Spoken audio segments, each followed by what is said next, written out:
నమస్తే. కథ వినండికి స్వాగతం. మనం ఈరోజు రోహిణి భైరవ జోస్యులు గారు రాసిన రాజీ అనే కథను విందాం. ఆ రోజు ఆదివారం మధ్యాహ్నం భోజనాలు చేసి కాస్త కునుకు తీస్తున్నారు ప్రసాదరావు, సుమిత్రలు. డోర్ బెల్ మోగిన శబ్దానికి ఉలిక్కిపడి లేచారు ఇద్దరు. భుజంగరావు, ఆయన శ్రీమతి సౌజన్య లోపలికి వచ్చారు. మా అమ్మాయి పెళ్లి కుదిరింది. ఈ ఆదివారమే నిశ్చితార్థం. ఆ వచ్చే నెలలో పెళ్ళి. తప్పకుండా రావాలి పిలిచారు భుజంగరావు. భుజంగరావు, ప్రసాదరావు డిగ్రీలో క్లాస్మేట్స్. ఇద్దరి ఉద్యోగాలు ఇదే ఊరిలో ఉండటంతో అప్పుడప్పుడు కలుసుకునేవాళ్ళు. భుజంగరావుకి ఒకతే కూతురు. ఏదో సాఫ్ట్వేర్ ఉద్యోగం చేస్తోందని చెప్పారు. ఇప్పుడు ఆ అమ్మాయిదే పెళ్ళి. పెళ్లి కొడుకు ఏం చేస్తుంటాడు, కట్నం ఎంత ఇస్తున్నారు అంటూ ప్రశ్నల వర్షం కురిపించారు ప్రసాదరావు దంపతులు. అబ్బే, కట్నం వద్దన్నారు, పెళ్ళి మాత్రం గ్రాండ్గా చేయమన్నారు అంది సౌజన్య.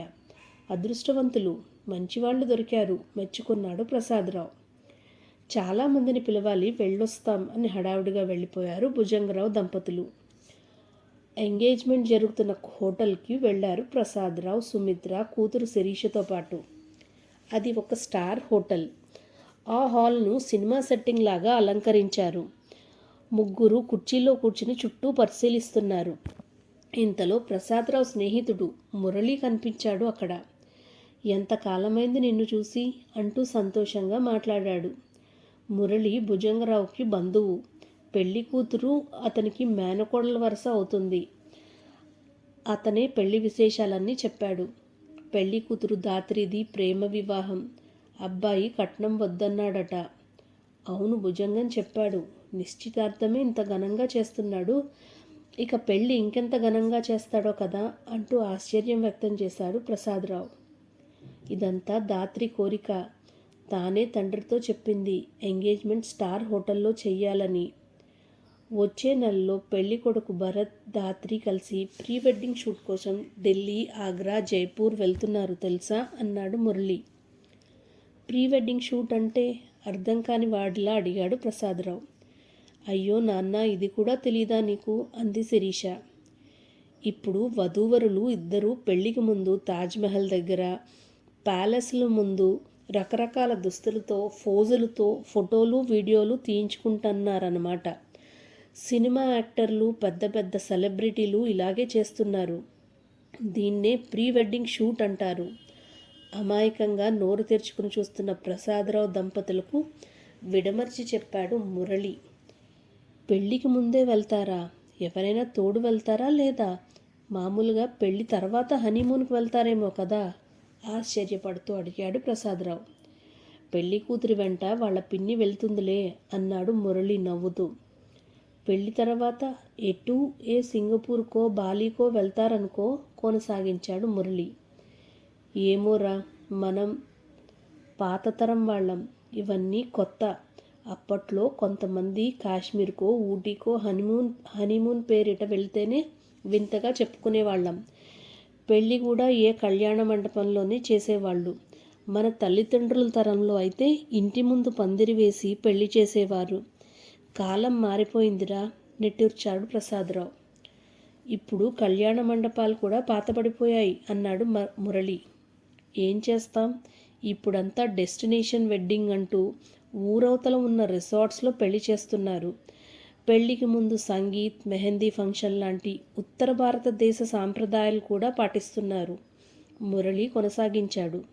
అవునా, ఇవన్నీ చేయాలని పెళ్లి కొడుకు వాళ్లే అడిగారా ఆరా తీశాడు ప్రసాదరావు. వాళ్ళేం అడగలేదు, పెళ్ళి ఇలాగే చెయ్యాలని దాత్రి కోరిందట మురళి అన్నాడు. మరి డబ్బు చాలానే అవుతుందిగా అడిగింది సుమిత్ర. అవును, అమ్మాయి పెళ్లి కోసం దాచుకున్న డబ్బుతో పాటు అప్పు కూడా చేస్తున్నాడు భుజంగం. ఏం చేస్తాం, ఒక్కగానొక కూతురాయే, కాదనలేక, కూతురి మనసు నొప్పించలేక చేస్తున్నాడు. జీవితంలో ఒకసారి జరిగే వేడుక కదా అంటాడు భుజంగం. మురళి సమాధానమిచ్చాడు. అమ్మో, ఎంత ఖర్చు, మధ్యతరగతి వాళ్లకు సాధ్యమేనా అనుకున్నాడు ప్రసాదరావు గుండెల మీద చెయ్యి వేసుకుని. తర్వాత నెలలో పెళ్లికి కూడా వెళ్ళి వచ్చారు ప్రసాదరావు దంపతులు. ఊరవతల ఉన్న రిసార్ట్స్లో పెళ్లి ఘనంగా చేశారు.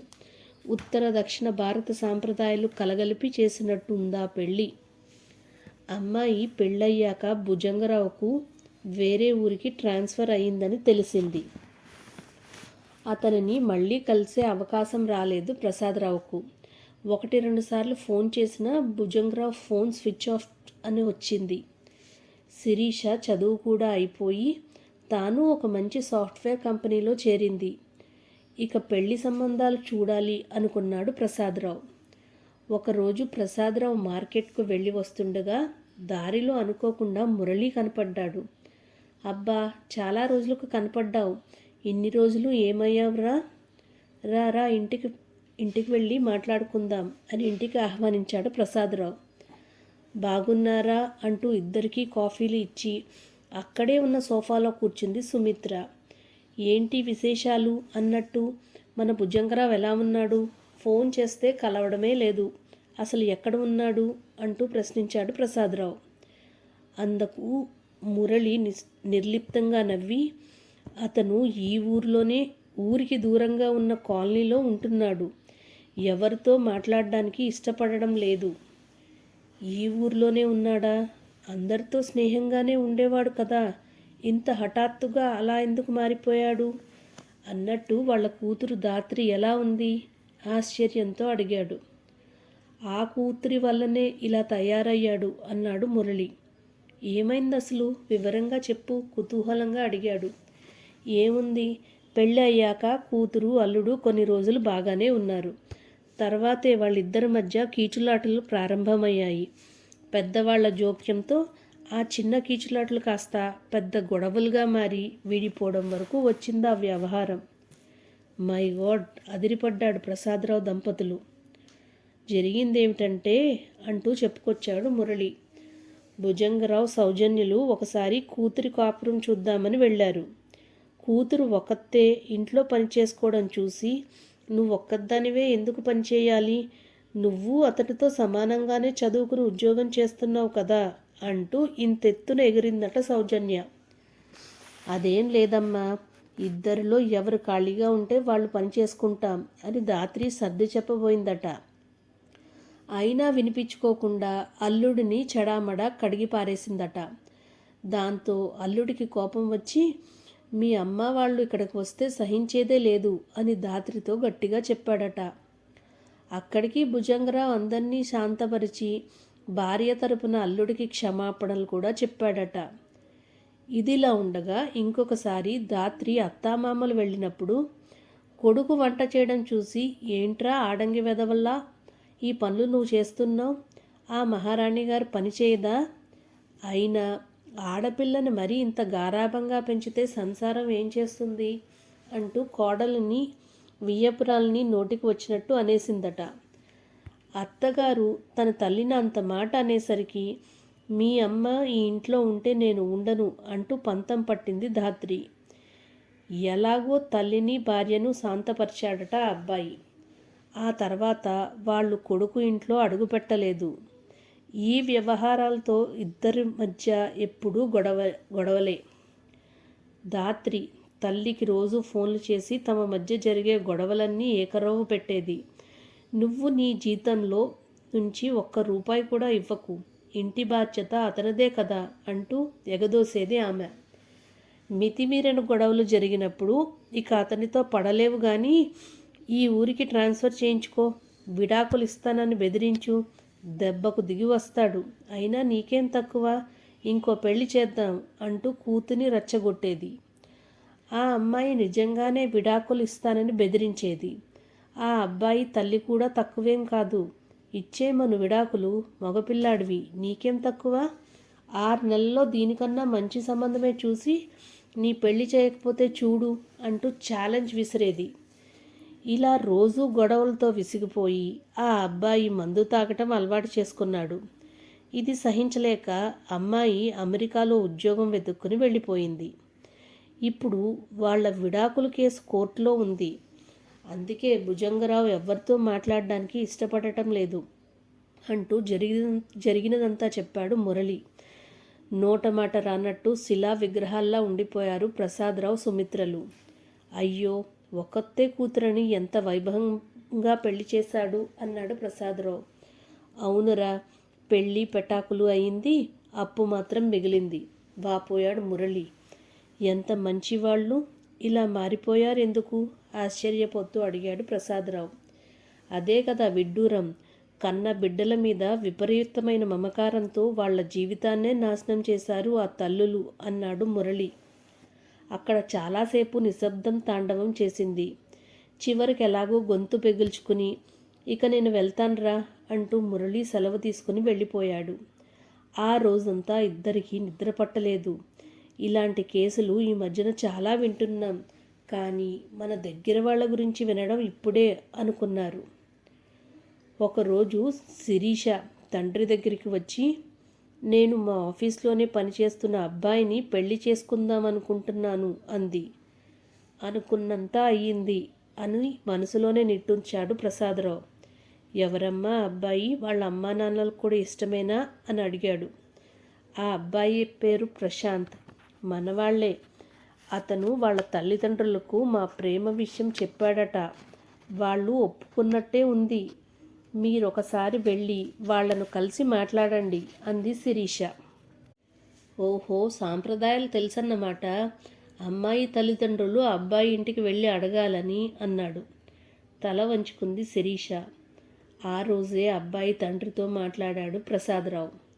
అనుకున్నట్టుగానే ఒక మంచి రోజు చూసి ప్రసాదరావు, సుమిత్ర ప్రశాంత్ వాళ్ళ ఇంటికి వెళ్ళారు. వాళ్ళు బాగానే మాట్లాడారు. కట్న కానుకలు వద్దన్నారు. అమ్మాయి అబ్బాయి బాగుంటే చాలు అన్నారు. ఆ మాటలకు చాలా సంతోషపడ్డారు ప్రసాదరావు, సుమిత్ర. వాళ్ళు పిల్లలతో కలిసి కొన్ని విషయాలు మాట్లాడాలనుకున్నారు. ఒక ఆదివారం ప్రశాంత్ను వాళ్ళ తల్లిదండ్రులను తమ ఇంటికి ఆహ్వానించారు ప్రసాదరావు దంపతులు.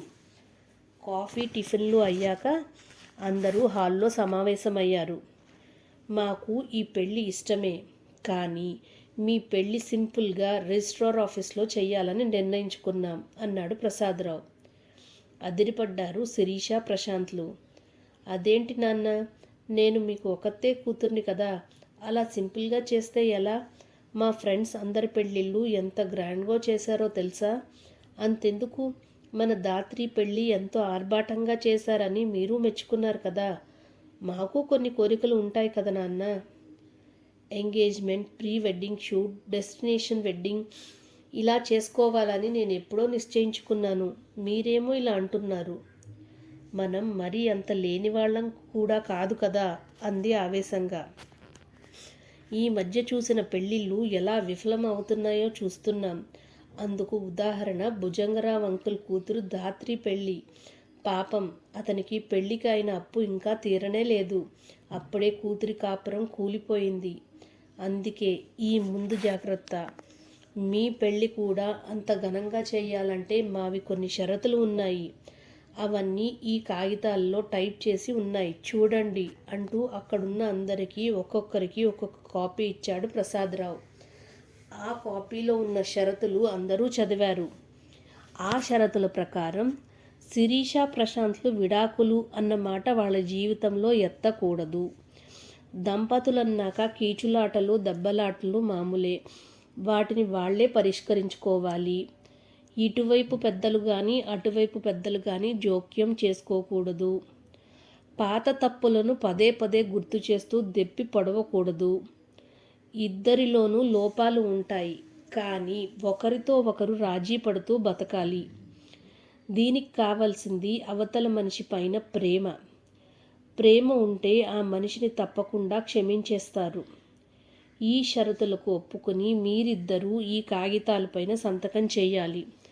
అలా సంతకం చేశాక కూడా ఆ షరతులను ఉల్లంఘించే ప్రమాదమూ లేకపోలేదు. అందుకని మీరిద్దరూ నా దగ్గర అప్పు తీసుకున్నట్టు ఈ పత్రం పైన సంతకం చేయాలి.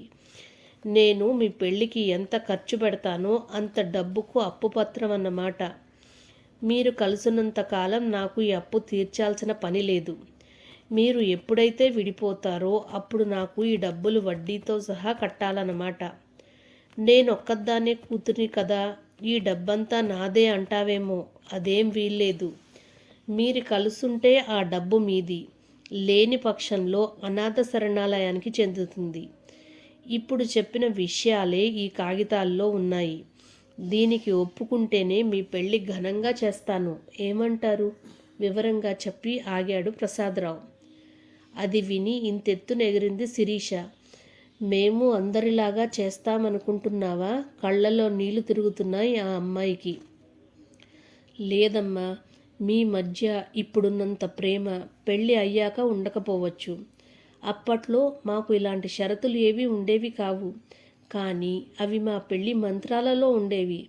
ఈ మంత్రాల అర్థం తెలియకపోయినా మేము కొన్ని కట్టుబాట్లకు లొంగి ఉండేవాళ్ళం. మాకు పెద్దలన్నా బంధువులన్నా సంఘమన్నా కాస్త గౌరవం ఉండేది. వాటికి విలువనిచ్చేవాళ్ళం. ఇప్పుడు మీరు అందరూ ప్యాకేజీలు పేరిటుల్లో లక్షల్లో సంపాదిస్తున్నారు. అది మీలో ఆత్మవిశ్వాసాన్ని నింపాలి కానీ దురదృష్టం కొద్దీ అహంకారాన్ని నింపుతోంది. సర్దుబాటు అన్నదే ఉండటం లేదు. అందుకే 4 రోజులు కూడా కలిసి ఉండలేకపోతున్నారు. ఏమైనా ఈ నిర్ణయాన్ని ప్రశాంత్ తల్లిదండ్రులు మేము కలిసి తీసుకున్నాం అన్నాడు ప్రసాదరావు. నాన్న, మమ్మల్ని నమ్మండి. మీకు కావాలంటే సంతకాలు పెడతాం. మా పెళ్ళి మీరు ఇష్టంగా చేస్తేనే చేసుకుంటాం. మామూలు కళ్యాణ మండపంలో చెయ్యండి చాలు. తర్వాత మీరే చూస్తారుగా మేమెలా కాపురం చేస్తామో అంది శిరీష ఆత్మవిశ్వాసంతో. అనుకున్నట్టుగానే వాళ్ల పెళ్ళి ఒక కళ్యాణ మండపంలో చేశారు. తర్వాత వాళ్లకు వేరే ఊరికి ట్రాన్స్ఫర్ అయి వెళ్ళిపోయారు. పోనీ ఇది ఒకందుకు మంచిదేలే అనుకున్నారు అంతా. ప్రశాంత్ తండ్రికి ఒక అనుమానం వచ్చింది. వీళ్ళు అప్పులు తీర్చాల్సి వస్తుందనే భయంతో రాజీ పడతారేమో అని. మొదట్లో భయంతో రాజీ పడతారు. కొన్ని సంవత్సరాల తర్వాత అది అలవాటుగా మారి వాళ్ళు నిజమైన ప్రేమలో చిన్న చిన్న పొరపాట్లను క్షమించుకుంటూ పరస్పరం ఇష్టపడుతూ బతుకుతారు. ఒకరి కోసం ఒకరు రాజీ పడటంలో ఉండే ఆనందాన్ని పొందుతారు. చూస్తూ ఉండండి అన్నాడు ప్రసాదరావు ధీమాగా. శిరీష్ ప్రశాంత్లు పెళ్ళై 10 ఏళ్ళయింది. వాళ్ళ నుంచి ఎలాంటి ఫిర్యాదులు లేవు. ఇప్పుడు వాళ్లకు 2 పిల్లలు. దంపతులిద్దరూ ఎంతో ఆనందంగా ఒకరి కోసం ఒకరు అన్నట్టు పాలు నీళ్ళల్లా కలిసిపోయి కాపురం చేస్తున్నారు. కథ సమాప్తం.